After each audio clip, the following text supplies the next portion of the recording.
Hey everyone, this is the Showbiz Pop 5. I'm your host, Whitney Danhauer. I'm Lauren Anderson, and we're here with the top stories you need to know this week. First off, I'm starting it off with Candy on Hulu, starring Jessica Biel. I've only seen one episode, but I love how they're doing it like one episode a night, a week. Like old school. What a satisfying thing. It's like old school miniseries. Yeah. Back in the day, back in my day. Yeah, I've only seen one episode though, but I am enthralled. And I know I love a true crime actually happened situation. This is maybe the craziest true crime story I've ever read about. And I've read about a lot and I've watched the series. And the final episode dropped today at midnight. So you can watch the whole thing starting today if you have Hulu. It's starring Jessica Biel and Melanie Lynskey. And it details the murder of Betty Gore by her friend, Candy Montgomery. And Candy killed Betty with an axe. She literally chopped her up and got off on self-defense, which is insane to me. Self-defense? Yes. Oh yeah, she got off on self-defense. The report I read said that Candy hit her 41 times with an axe, and Betty was alive for 40 of those hits. Oh my God. What a way to go. I mean, it's very extra if you're asking me. I mean, it's a lot. Also, I saw they were doing all their press junkets this week. I didn't know she was Australian. Who, Melanie? Lady that plays Betty Gore, yeah. Yes. Yeah. Yeah, I was like, I mean, she's been in everything from Men to she was most recently in Yellow Jackets, but I was like, oh my God, she's Australian. Mm-hmm. Yeah. So if you want to binge that, you can do it over the weekend, but be prepared. It's pretty gory. And I mean, it's true to life, but it's rough. Definitely recommend. It is enthralling from the one episode that I've seen.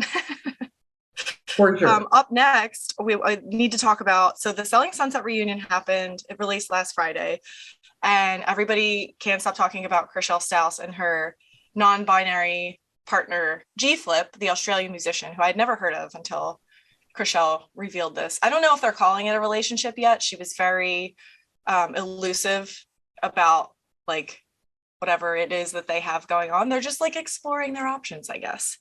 But that music video came out May 12th. So if you are interested in seeing that, that's a thing. It's a lot. And Chrishell said that during the reunion. She was like, not a lot of people are going to be ready to see this. And did you catch her caption on she posted an Instagram baby? Something about, sorry, I didn't know that's not how you got pregnant. Yes. So yeah, something to that effect, because her whole storyline in Selling Sunset season 5 was she was with Jason Oppenheim, and they were getting serious, talking about having babies, and he was back and forth, wasn't sure if he was ready, ultimately decided that he was not ready to have a kid. But, that's still something that she wants. And she brought that up at the reunion. But, two women biologically, that's why she said, this is not how you make babies. Right. So the whole thing. Yes. And I am interested to see where this all goes, because it seems like a drastic, just the style. It seems like Crishell might be switching her style up a little bit as opposed to what it used to be. So I'm interested in seeing where all of this goes. Yeah, she seems happy, but the video, Get Me Outta Here, the song is, I don't know how to classify it, what kind of music it is, but it's a lot of different kinds of promoting it everywhere. You can find her on social, find the video there. Yeah. And let us know what you think. Speaking of promotion, the Stranger Things promotional team, I feel like I need to have a talk. To get it together. I have to have a talk with them. Here's my theory. That's what happened. First of all, I'll give you a little rundown. Stranger Things marketing has continually released stuff online and then deleted it. There have been stores that released the Stranger Things 4 Monopoly game, and it gave away big spoilers about the season. So if you don't want to be spoiled, do not look at the Monopoly game, because it has cards detailing plot points. Yeah. So my theory is that originally they were going to release this in April.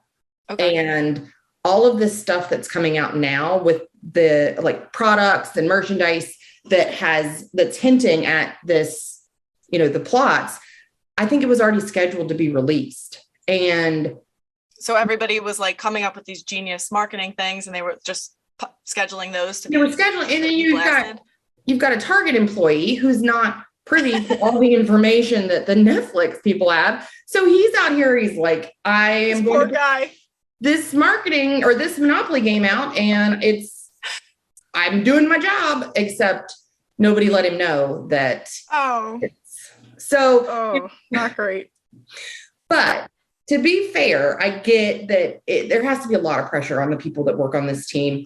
I'm sure. And they released the posters this week. They released some character posters, and then they actually released the full season poster. And there's a lot happening in that poster. There's a ton happening. A lot. Let's unpack it. But let's unpack it. Please. What I will say is that I find it funny that Karen Wheeler got her own poster. And interesting. That has to mean something. I would think that. Yeah, I would think so. She is in the middle of her Flashdance era. I can tell the hair and the perm. And I mean, she's just nailing that 80s jazzercise look. I expect her to have on a headband and at least, or sweatband and at least 50% of her scene. But she is not on the actual poster. Also has to mean something. Everything is intentional.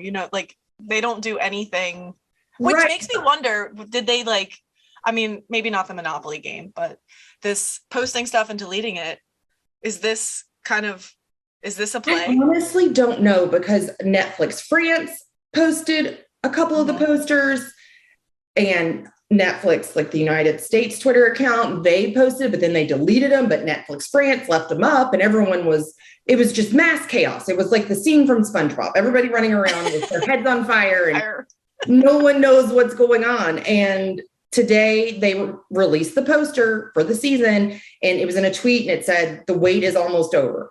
Within 30 seconds, they deleted it, and everyone started freaking out. And now they put it back up, and it just says the same thing. Same poster. It says they just changed the caption. They changed the caption on the tweet. Huh.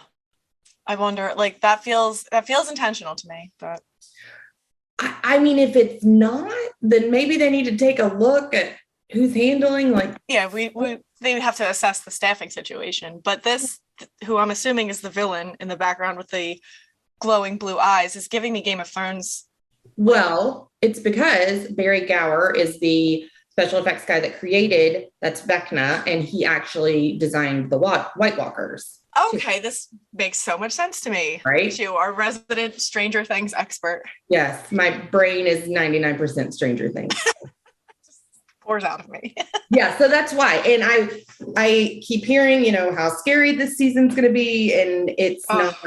That does not bode not your mama's Stranger Things anymore. So I'm ready to be hurt. I feel as though on May 27th, the world is going to be filled with screams of small children whose parents did not research the new season of Stranger Things and don't realize it's no longer a kid's show. So. I might be among them. It's fine. Speaking of Netflix shows, this isn't going to come out anytime this year. Stranger Things will have to tide us over. But Outer Banks season 3 is happening. They're actively filming. They were in Barbados. Now that I think they're doing the Charleston, South Carolina footage. So they're back in the States. Filming is supposed to wrap sometime in August, but the cast is already kind of teasing. They're not doing specific plot points, but they're teasing what's going to happen in the new season. The lady Carlacia Grant, who plays Cleo, she was a character introduced in season 2. She has teased that her character is going to be more significant in the new season, which is cool because I really liked her. I liked her a lot. She had a good vibe, and I feel like she fits in really well with the Poogs.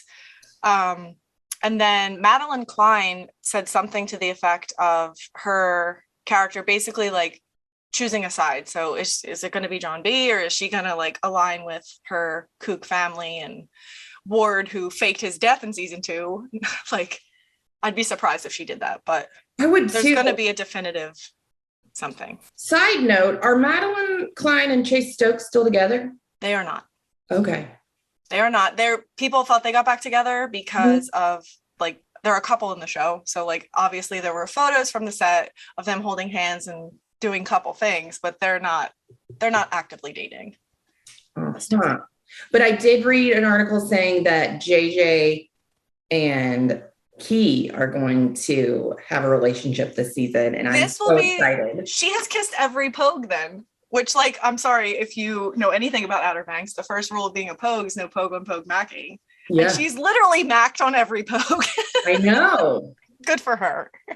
I felt like John B liked her though. I feel like he made the first move. They shared that weird kiss in season 1, but he was like emotional and like apologized for it. It was adorable. Cute little moment. John B. Love him. Love him. Our last story of our Pop 5 today is yet another Netflix show. It is The Umbrella Academy.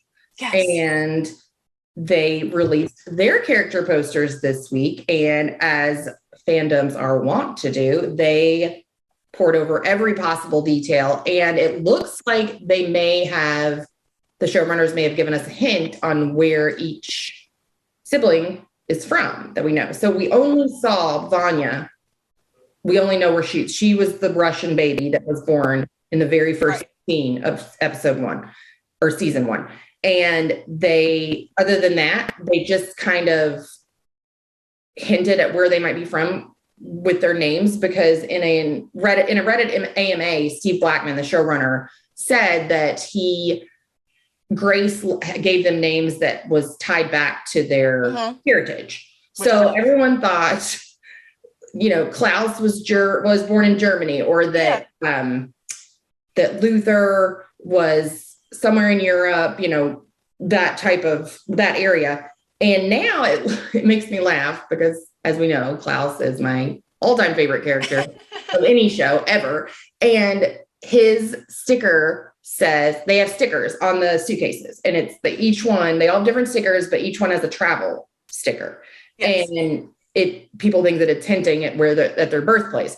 And Klaus's says Pennsylvania, which I love because I hail from Pennsylvania. Love to see it. Yes. And at first everyone thought that it was weird, but actually there's a large population of Pennsylvania Dutch. I was going to say Klaus could be a Pennsylvania Dutch name. So that tracks. Yes. So I think 5 was Dublin. Lila, which was another curious addition because inclusion. When we last saw Lila, she was you didn't know whose side she was on. She darted out. She took that suitcase. Are they dating? Isn't she dating? In real life. Wasn't she? They are still. Aria is dating David Castaneda. Yes. Okay. Cool. I liked that. I do too. I love him. I follow him on social media, and he's hilarious. Yeah, he's funny. His sticker said Mexico. I forget what. Luther says Stockholm. Stockholm, yes. But in the comics, Luther and 5 are twins in the comics, but it doesn't look like they're going that route. Yeah. The thing. And there's also one other thing that I noticed is that we have an episode titled Oblivion, and the third graphic novel is Hotel Oblivion. So I thought, oh, good, there's a chance that we're going to see Hotel Oblivion, which in the graphic novel, it's a prison that's created by Reginald, but it has really strange, punishments. Like they have to watch it's like Azkaban.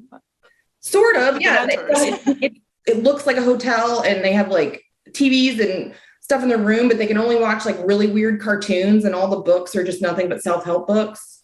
So that's in the novel. Sounds like something Reginald would do. And on Lila's briefcase, it also says says the Hotel Obsidian. So I don't know if they're changing the name or what's going on, but I am intrigued. Yeah. So that dropped on June 22nd. So we only have a few more weeks to wait. We've only got a couple more weeks to wait for Stranger Things. It's going to be a big summer. Yeah, we've got a lot going on. Yeah, I'm excited. But candy, you can get instant gratification. Candy, if you want it, you can watch it now. Have it. It's all yours. You're welcome. All right, that does it for this week. That's all we have for you. Don't forget to subscribe so you never miss an episode of Showbiz Pop 5. You can always follow us on social media at Showbiz Cheat Sheet. I want to thank everybody for watching, and I hope you tune in next time. Thanks, guys. Bye. Later, guys.